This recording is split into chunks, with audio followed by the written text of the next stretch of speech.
இன்றைக்கி சேலரி வாங்குறவங்க, பிஸ்னஸில் ஏர்ன் பண்ணுறவங்க, அதில் ஒரு இன்வெஸ்ட் பண்ணி அதுலேருந்து ரிட்டர்ன் இன்ட்ரெஸ்ட் வாங்குறவங்க எல்லாத்துக்குமே ஒரு டவுட் இருக்குது. இதுக்கு டேக்ஸ் வருமா? இந்த வீடியோவில் இன்கம் டேக்ஸ் ரூல் படியே டேக்ஸே இல்லாத 20 இன்கம் பற்றி டீட்டெயிலாக எக்ஸ்பிளைன் பண்ண போகிறோம். ஸோ வீடியோவை கேர்ஃபுல்லாக கடைசி வரைக்கும் வாட்ச் பண்ணிங்கன்னா உங்களுக்கு எது சூட்டபுளாக இருக்கும் அப்படிங்கிற பற்றியுமே, எப்படி டேக்ஸ் பிளான் பண்ணி டேக்ஸை சேவ் பண்ணலாம் அப்படிங்கிற பற்றியுமே கிளியராக தெரிஞ்சுக்கலாம். 20 tax free income in India. டேக்ஸே கட்ட வேண்டாத 20 இன்கம் பற்றி டீட்டெயிலாக ஒவ்வொன்றை பற்றியுமே தனித்தனியாக எக்ஸ்பிளைன் பண்ண போகிறோம். வீடியோ கேர்ஃபுல்லாக கடைசி வரைக்கும் பார்த்தீங்கன்னா உங்களுக்கு எந்தெந்த இன்கமெல்லாம் சூட்டபுளாக இருக்கும் அப்படின்னு தெரிஞ்சு நீ கரெக்டாக டேக்ஸை சேவ் பண்ணலாம். சரி, அதுக்கு முன்னாடி இந்த வருஷம் நியூ ரெஜிமெண்ட்டில் இன்கம் டேக்ஸில் 12 லட்ச ரூபா வரைக்கும் அதிகம் பண்ணிக்கிறாங்க. ஸோ இது ரிபேட்டில் வருது. அதனால் ரிட்டர்ன் ஃபைல் பண்ணி நாம் நில் டேக்ஸ் காட்டணும் 12 லட்ச ரூபாய்க்குள்ளே இன்கம் இருக்கிறவங்களுக்கு. சரி, அதுக்கப்புறம் டேக்ஸ் ஃப்ரீ இன்கம் ஒவ்வொன்றா பார்க்கலாம். First agriculture income. Agriculture income section 10(1) படி நாம் அதில் பயிர் பண்ணக்கூடியது எதாக இருந்தாலும் ஃப்ரூட்ஸு, வெஜிடபிள்ஸு, தானியங்கள், கரும்பு, மஞ்சள் அந்த மாதிரி நிறையா இருக்குது. எதாக இருந்தாலும் அது சேல்ஸ் பண்ணி அதுலேருந்து வரக்கூடிய வருமானம் 100% டேக்ஸ் ஃப்ரீ. அது எவ்வளோ லட்சம் எத்தனை கோடி இருந்தாலும் எந்த டேக்ஸும் கிடையாது. அதுபோக நம்ம லீஸ் கொடுறோம், நம்மள குத்தகை கொடுன்னு சொல்லுவாங்க. அது மாதிரி லீஸ் கொடுத்து அதுலேருந்து வரக்கூடிய வருமானம் இருந்தாலும் அதுக்கும் டேக்ஸ் ஃப்ரீ தான். ஆனால் பெரிய அமௌண்ட்டாக இருக்கும்போது நம்ம லேண்டோட டாக்குமெண்ட்ஸு அதே மாதிரி பெரிய அமௌண்ட் கொடுத்தோம்னா அதுக்கான பில்லு, வவுச்சர்ஸு வாங்கி வச்சுக்கிறது சேஃபு. ஸோ மொத்தத்தில் விவசாய வருமானம் முழுமையான வரி விலக்கு இருக்குது. ரெண்டாவது பிபிஎஃப்னு சொல்லக்கூடிய பப்ளிக் ப்ராவிடென்ட் ஃபண்டு. இது EEE பெனிஃபிட் வருது. போடும்போது 80Cயில் டேக்ஸ் பெனிஃபிட்டு. எவ்வளோ இன்ட்ரெஸ்ட் வந்தாலும், லட்சம் வந்தாலும், கோடி வந்தாலும் டேக்ஸ் கிடையாது. வரும்போது முழு அமௌண்ட்டு அப்படியே டேக்ஸ் ஃப்ரீயாக எடுத்துக்கலாம். அப்படி பிபிஎஃப் நல்ல இன்கம் டேக்ஸ் சேவிங் மெத்தட் தான். இதே மாதிரி கவர்மெண்ட் சர்வெண்ட்டுக்கு ஜிபிஎஃப்னு இருக்குது, ஜென்ரல் ப்ராவிடென்ட் ஃபண்டு முதல்ல இருந்தது. அதுக்கு இதே ரூல் தான், டோட்டலாகவே டேக்ஸ் ஃப்ரீ EEEயில். சரி, எம்ப்ளாயீஸ் ப்ராவிடென்ட் ஃபண்டு இபிஎஃப்னு சொல்லுவோம். இது 5 இயர் கோல்டன் ரூல். அதாவது 5 வருஷம் தொடர்ந்து ஒர்க் பண்ணியிருக்கணும், 5 வருஷம் பிஎஃப் பிடிச்சிருந்தோணும். அப்படி பிடிச்சிருந்தோம்னா நான் போட்ட அமௌண்ட்டுக்கு டோட்டலாகவே டேக்ஸ் ஃப்ரீயாக எடுத்துக்க முடியும். அதுபோக இன்ட்ரெஸ்ட்டுக்கு டேக்ஸ் ஃப்ரீ. அது மெயின் ஒரே கண்டிஷன், நம்ம ஆனுவல் கான்ட்ரிபியூஷன் வருஷத்துக்கு 2.5 lakhsக்குள்ளே இருக்கணும். அதாவது சுருக்கமாக சொன்னால் மாதம் 20,000க்குள்ளே பிஎஃப் பிடிச்சிருந்தாங்கன்னா நமக்கு மேக்ஸிமம் அதுக்கு மேலே யார் போகிறக்கு வாய்ப்பு குறைவு. அப்படி நமக்கு டோட்டலாகவே டேக்ஸ் ஃப்ரீ தான் இபிஎஃப்பில். ரைட், எஸ்எஸ்ஒய் செல்வமகள் சேமிப்பு திட்டம். இது EEE பெனிஃபிட்டில் வருது. போடும்போது 80C, எவ்வளோ இன்ட்ரெஸ்ட் வந்தாலும் டேக்ஸ் ஃப்ரீ, எடுக்கும்போது டேக்ஸ் ஃப்ரீ எடுத்துக்கலாம். இதுக்கு பழைய ரெஜிமெண்ட்டில் முழு EEE உண்டு. புது ரெஜிமெண்ட்டில் ஃபஸ்ட்டு 80C மட்டும் இல்லை. இருந்தாலும் மெயினாக நமக்கு இன்ட்ரெஸ்ட் டேக்ஸ் ஃப்ரீ, எடுக்கும்போது ஃபுல்லாக டேக்ஸ் ஃப்ரீங்கிறத மெயின் பெனிஃபிட்டு. சரி, LIC life insurance maturity death benefit பார்த்துடலாம். இது கொஞ்சம் காம்ப்ளிகேட்டட் சப்ஜெக்ட்டு, முடிஞ்சவரை சிம்பிளாக சொல்ல முயற்சி பண்ணுறேன். இது பார்த்திங்கன்னா டெத் பெனிஃபிட்டு, டெத்தாகி வரக்கூடிய அமௌண்ட் அது எத்தனை லட்சம் வந்தாலும் கோடி வந்தாலும் 100% டேக்ஸ் ஃப்ரீ. இப்போல்லாம் டேம் பாலிசிலாம் போடுறோம், அதெல்லாம் 50 லட்சம், 1 கோடி, 2 கோடி கூட வாங்குவாங்க. அப்படிங்கும்போது அதுக்கு எந்த விதமான டேக்ஸும் கிடையாது. நிறைய மெச்சூரிட்டி பெனிஃபிட்னு ஒன்று தருவாங்க. அப்படிங்கும்போது சில கண்டிஷன்ஸ் இருக்குது. அதாவது ஆனுவல் ப்ரீமியம் நம்ம சம் அஷ்யூர்னு சொல்லுவாங்க அமௌண்ட்டு. எல்லா இன்சூரன்ஸ் போட்டவங்களுக்கு தெரியும். சம் அஷ்யூரன்ஸ் 10 lakhs 20 lakhs அப்படி சொல்லுவாங்க. 10 லட்ச ரூபா சம் அஷ்யூர்னா நான் போட்ட ப்ரீமியம் 10%, அதாவது வருஷத்துக்கு 1 லட்சத்துக்குள்ளே இருக்கணும். அதுக்குள்ளே ப்ரீமியம் கட்டியிருந்தோம்னா நமக்கு டேக்ஸ் ஃப்ரீயாக எடுத்துக்க முடியும். அதே மாதிரி டோட்டல் ப்ரீமியம் வருஷத்துக்கு 5 லட்சத்துக்குள்ளே இருக்கணும் ரெகுலர் லைஃப் இன்சூரன்ஸ் பொறுத்த வரைக்கும். இதே யூலிப்ங்கிறது யூனிட் லிங்க்டு இன்சூரன்ஸ் பாலிசியுமாங்க. இது ஷேர் மார்க்கெட்டில் இன்வெஸ்ட் பண்ணக்கூடிய எல்ஐசி பாலிசி. இதுக்கு மேக்ஸிமம் ப்ரீமியம் வருஷத்துக்கு 2 லட்சத்துக்குள்ளே கட்டியிருக்கணும். கட்டியிருந்தோம்னா இது டேக்ஸ் ஃப்ரீயாக எடுத்துக்க முடியும். Right, NPS national pension system. இப்போ தனியாக வீடியோ போட்டோம். இது 60% லம்சமாக எடுத்துக்கலாம். அந்த 60% டோட்டலாகவே டேக்ஸ் ஃப்ரீ இருந்தது. இப்போ 80% எடுத்துக்கலாம்னு சொல்லிக்கிறாங்க. ஆனால் டேக்ஸ் ஃப்ரீ இப்போதைக்கு 60% டேக்ஸ் ஃப்ரீ தான் இருக்குது. ஸோ இப்போதைக்கு 60% டேக்ஸ் ஃப்ரீ கன்ஃபார்ம். ஸோ மீதி 20% ஆன்யூட்டியில் இன்வெஸ்ட் பண்ணுற மாதிரி வரும். சரி, கிராஜுவிட்டி பணிக்கொடைமாங்க. ரிட்டையர் ஆகும்போது நமக்கு ஒரு அமௌண்ட் தருவாங்க. கவர்மெண்ட் எம்ப்ளாயீஸுக்கு 100% டேக்ஸ் ஃப்ரீ. இப்போ 25 lakhs சீலிங் இருக்குது சென்ட்ரல் கவர்மெண்ட், ஸ்டேட் கவர்மெண்ட் எம்ப்ளாயீஸ்க்கு. அந்த 20 லட்சம் வரைக்கும் டேக்ஸ் ஃப்ரீயாக எடுத்துக்க முடியும். ப்ரைவேட் எம்ப்ளாயீஸ் பொறுத்த வரைக்கும் 20 lakhs வச்சுருக்காங்க. 20 lakhs gratuity tax free. Leave encashment retire போது லீவே பண்ணுவாங்க. அது 10AA செக்ஷன் படி கவர்மெண்ட் எம்ப்ளாயீஸ்க்கு 100% tax free. Private non government எம்ப்ளாயீஸ்க்கு வந்து மேக்ஸிமம் 20 lakhs வரைக்கும் 25 லட்சம் வரைக்கும் லீவ் என்கேஷ்மெண்ட்டுக்கு tax free. House rent allowance HRAம்பாங்க. இது வந்து லீஸ்ட் ஆஃப் 3 ரூல். அதாவது இது எது குறைவோ அது. அதாவது ஆக்சுவலாக HRA ஹவுஸ் ரெண்ட் அலவன்ஸ் நான் வாங்கினோம், அது ஒன்று. ரெண்டாவது நம்ம பேசிக் சம்பளம், அதில் பெரிய சிட்டினா 50%, சின்ன சிட்டினா 40%. அல்லது மூணாவது ஆக்சுவல் ரெண்ட்டு, ஆக்சுவலாக வாடகை எவ்வளோ கொடுத்தோம், அல்லது நம்ம 10% பேசிக் சம்பளத்தை கழிச்சிக்கணும். இந்த 3ல் எவ்வளோ குறைவோ அதை மட்டும் கழிச்சிக்க முடியும். இதெல்லாம் கண்டிஷன் சப்ளை ரூலில் படி வருது. லீவ் ட்ராவல் கன்செஷன் சொல்லுவோம். இது வந்து ரூல் என்னென்னா 4 வருஷத்தில் 2 தடவை மட்டும் அலவுடு. ஒன்று ticket only tax free. Ticket ஒன்லினா நம்ம போகிற காரு, பஸ்ஸு, ட்ரெயின் அதுக்கு மட்டும் ஃப்ரீ. நம்ம ஸ்டே பண்ணுறது ஹோட்டல் அந்த சார்ஜுக்கு வந்து ஃப்ரீ கிடையாது. இதுக்கு வந்து எக்ஸம்ஷன் இல்லை. இதெல்லாம் சில பேர்த்துக்கு தான் பொருந்தும். சரி, இது மெயின். அடுத்து ஸ்காலர்ஷிப். இப்போ நிறைய பேர் ஸ்காலர்ஷிப் வாங்குகிறோம். ஸ்காலர்ஷிப் வந்து fully எக்ஸம்ப்ட்டு.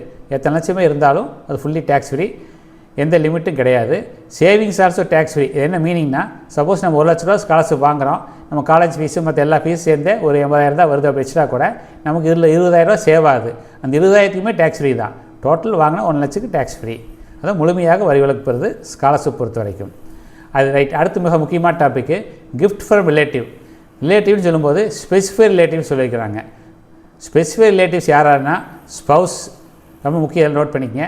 ஸ்பவுஸுங்கிறது husband or wife, parents அப்பா அம்மா, அவங்க கிராண்ட் பேரண்ட்ஸ் தாத்தா பாட்டி, நம்ம குழந்தைங்க சில்ட்ரன், சிப்ளிங்ஸ் கூட பிறந்தவங்க, அல்லது சிப்ளிங்ஸ் ஆஃப் ஒரு பேரண்ட்ஸ் அம்மா அப்பா கூட பிறந்தவங்க, அதாவது பெரியப்பா, சித்தப்பா, அத்தை, அங்கிள், ஆண்டி எல்லாமே லிஸ்ட்டில் வருவாங்க. இன்லாஸ், அதாவது ஃபாதர் இல்லா, மதர் இல்லா, பிரதர் இல்லா, அதாவது ஸ்பவுஸ் ஹஸ்பண்ட் ஒய்ஃபோட கூட பிறந்தவங்க எல்லாருமே லிஸ்ட்டில் வராங்க. இவங்ககிட்டருந்து எவ்வளோ அமௌண்ட் வாங்கினாலும், எவ்வளோ வேல்யூவில் பொருள் வாங்கினாலும், எத்தனை நேரம் வாங்கினாலும் கிஃப்ட் டேக்ஸ் எக்ஸம்ப்டட். இது எப்படி யூஸ்ஃபுல்லாக இருக்குன்னா, சின்ன ஹிண்ட்டு.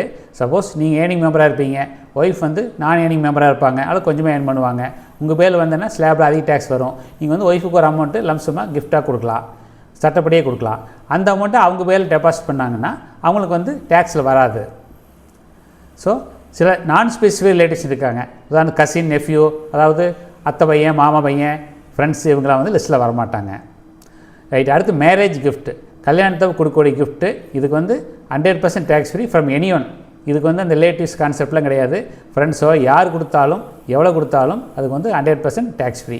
ஒரே விஷயம் நீங்கள் கேர்ஃபுல்லாக இருக்க வேண்டியது, 2 lakhsக்கு மேலே கேஷாக யார்கிட்டும் கொடுக்கவும் கூடாது, வாங்கவும் கூடாது. இதை மட்டும் யோசிச்சுக்கணும். மற்றபடி டோட்டலி டேக்ஸ் ஃப்ரீ. சரி, inheritance properties, property through will, அதாவது பரம்பரையாக தாத்தா பாட்டிலேருந்து அப்பா அம்மாலேருந்து வரக்கூடிய ப்ராப்பர்ட்டி. அடுத்து வில்னா உயில் வச்சு நமக்கு வரக்கூடிய property. So 0 tax and receipt rule. வாங்கும்போது நமக்கு எந்த விதமான டேக்ஸும் கிடையாது. அதுக்கப்புறம் சப்ஸ்குவெண்ட் இன்கம், அது இஸ் டேக்ஸபிள். இது ஈஸி. ஒரு வீடு நமக்கு வந்து பரம்பரையாக வந்துடுது, அம்மா அப்பா தாத்தா பாட்டிலேருந்து வந்துடுது. அந்த வீடு வந்து ஒரு 4 கோடி ஒர்த்து அப்படி வச்சுட்டா கூட அந்த 4 கோடிக்கு எந்த விதமான டேக்ஸும் கிடையாது. அதே சமயம் நம்ம வீடை வாடகைக்கு விட்றோம், வாடகை விட்டு மாதம் 50,000 வாடகை வருது அப்படின்னு நினச்சோம்னா 50,000 வாடகை நம்ம பேரில் வருது, நமக்கு அது டேக்ஸபிள். அவ்வளோதான். ஸோ வாரிசாக உயில் மூலை வரும்போது சொத்துக்கு டோட்டல் டேக்ஸ் ஃப்ரீ. அடுத்து டிசாஸ்டர் ரிலீஃப் ஃப்ரம் கவர்மெண்ட். சில டிசாஸ்டர், நேச்சுரல் டிசாஸ்டர் அல்லது ஏதாவது ஆக்சிடெண்ட் அந்த மாதிரி சமயத்தில் கவர்மெண்ட் டெத்துக்கோ வேறு ஏதாவது காம்பன்சேஷன் கொடுப்பாங்க, அல்லது ஒரு புயல் நிவாரண விவசாயிகள் கூட கொடுப்பாங்க. அந்த மாதிரி கொடுக்கும்போது இழப்பீடுக்கு வந்து டோட்டலாகவே கவர்மெண்ட் கொடுக்கும்போது, ஸ்டேட் கவர்மெண்ட், சென்ட்ரல் கவர்மெண்ட்லாம் கொடுக்கும்போது 100% டேக்ஸ் ஃப்ரீ. சரி, ப்ராஃபிட் ஃப்ரம் பார்ட்னர்ஷிப் ஃப்ரம் 4 பேர் சேர்ந்து பார்ட்னர் மாதிரி இருப்பாங்க. ஒவ்வொரு ப்ராஃபிட்லேருந்து 4 பேர் பார்ட்னர் பிரிச்சுட்டாங்கன்னா அந்த ப்ராஃபிட்டுக்கு டேக்ஸ் கிடையாது. மெயினாக நோட் பண்ண வேண்டிய விஷயம், ப்ராஃபிட்டுக்கு வந்தால் டேக்ஸ் கிடையாது. இதே ஒரு சேலரி மாதிரி எடுப்பாங்க, சில பார்ட்னரை வந்து சம்பளம் மாதிரி எடுப்பாங்க, அப்போ எடுத்தாங்கன்னா அது டேக்ஸபிள். அதே மாதிரி அந்த கம்பெனி பேரில் ஒரு டெபாசிட் பண்ணி அது வந்து இன்ட்ரெஸ்ட் இருந்ததுன்னா அந்த இன்ட்ரெஸ்ட் டேக்ஸபிள். ஏன்னா கம்பெனியும் டேக்ஸ் கட்டினால தனித்தனியாக பார்ட்னர் தனியாக டேக்ஸ் கட்ட வேண்டிய அவசியம் இல்லை. ரைட். டேக்ஸ் ஃப்ரீ பாண்ட்ஸ், நிறைய tax free bonds, infrastructure bonds அப்படிலாம் கவர்மெண்ட் அப்பப்போ வெளியிடுவாங்க. அது வந்து மெயினாக கவர்மெண்ட் பேக் பண்ணியோடையதாக தான் இருக்கும். NHAI, national highways authority of India, HUDCO, IRFC, Indian railway finance corporation, PFC, power finance corporation அப்படிலாம் நிறையா இருக்குது. இருந்து வரக்கூடிய இன்ட்ரெஸ்ட்டுக்கு டோட்டலாகவே டேக்ஸ் ஃப்ரீ. ரைட். எஸ்பி அக்கௌண்ட்டுக்கு ஒரு வருஷத்துக்கு 10,000 வரைக்கும் 80 TDA படி நம்ம டேக்ஸ் எக்ஸம்ஷன் உண்டு. ஆனால் வந்து ஓல்டு ரெஜிமெண்ட் மட்டும்தான், நியூ ரெஜிமெண்ட்டில் இந்த எக்ஸம்ஷன் இல்லை. சரி, long term capital gain tax. இப்போ ஈக்குட்டினா ஷேர் மார்க்கெட் இன்வெஸ்ட் பண்ணக்கூடிய மியூச்சுவல் ஃபண்டு எல்லாத்துக்குமே ரூல் பொருந்தும். இது வந்து long term capital gain tax வந்து 1.5 லட்சம் வரைக்கும் ஃப்ரீ. அதாவது உதாரணத்துக்கு நம்ம 1 லட்ச ரூபாய்க்கு வாங்குகிறோம், ஒரு 4 வருஷம் கழிச்சு 2 லட்ச ரூபாய்க்கு விற்கிறோம், நம்ம 1 லட்ச ரூபா ப்ராஃபிட்டு, எந்த விதமான டேக்ஸும் கிடையாது. 2 லட்ச ரூபா நம்ம டேக்ஸ் ஃப்ரீ எடுத்துக்க முடியும். இதே 2 லட்சத்துக்கு வாங்குகிறோம், 4 லட்சத்துக்கு செல் பண்ணுறோம், மினிமம் 1 இயர் வச்சுருக்கோம், அதான் ரூலு. நமக்கு 2 லட்ச ரூபா ப்ராஃபிட்டு, 2 லட்ச ரூபாவில் 1.5 லட்ச ரூபா டேக்ஸ் ஃப்ரீ. 75,000க்கு ஒரு 12% டேக்ஸ் கட்டினா போதும். பார்த்தா அது ஒரு 9,000 வரலாம் டேக்ஸு, அவ்வளோதான். ஸோ ஃபஸ்ட்டு 1.5 லட்சத்துக்கு வந்து எந்த விதமான டேக்ஸும் கிடையாது. ரைட். சில கவர்மெண்ட் அலவன்சஸ் இருக்குது.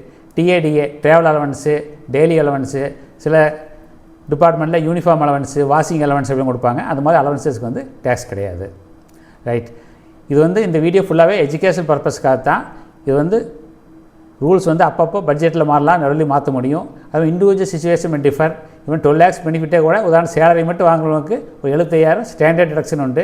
ஸோ 12,000 வரைக்குமே இந்த வருஷம் டேக்ஸ் கிடையாது. இதுக்கப்புறம் இண்டிவிஜுவல் உங்கள் தனிப்பட்ட கிளாரிஃபிகேஷன் வந்து உங்கள் ஆடிட்டர்கிட்டையோ இல்லை இன்கம் டேக்ஸ் அத்தாரிட்டியோ கிளாரிஃபிகேஷன் பண்ணிக்கங்க. இது எஜுகேஷன் நோக்கத்துக்காக தான். நீங்கள் உங்கள் ஃபைனான்ஷியல் எக்ஸ்பர்ட்டை கன்சல்ட் பண்ணிக்கங்க. சரி, மெயினாக வீடியோவில் தெரிஞ்சுக்க வேண்டியது எல்லா இன்கமுமே டேக்ஸபிள் கிடையாது. சில இன்கம் உதாரணத்துக்கு அக்ரிகல்ச்சர் இன்கம் மாதிரி எவ்வளோ லட்சம் எத்தனை கோடி வந்தாலும் டேக்ஸ் கிடையாது. அது மாதிரி பிபிஎஃப், செல்ல மகள், அது மாதிரி இதுக்கெல்லாம் நிறைய டேக்ஸ் பெனிஃபிட் இருக்குது. சில விஷயங்கள் வந்து ப்ராப்பர் டாக்குமெண்ட் வச்சுக்கிறது நல்லது. எனக்கு கிடச்சது இன்கம் டேக்ஸ்லேருந்து ஒரு கிளாரிஃபிகேஷன் கேட்கும்போது நம்ம டாக்குமெண்ட் இருந்ததுன்னா எந்த ப்ராப்ளம் இல்லை.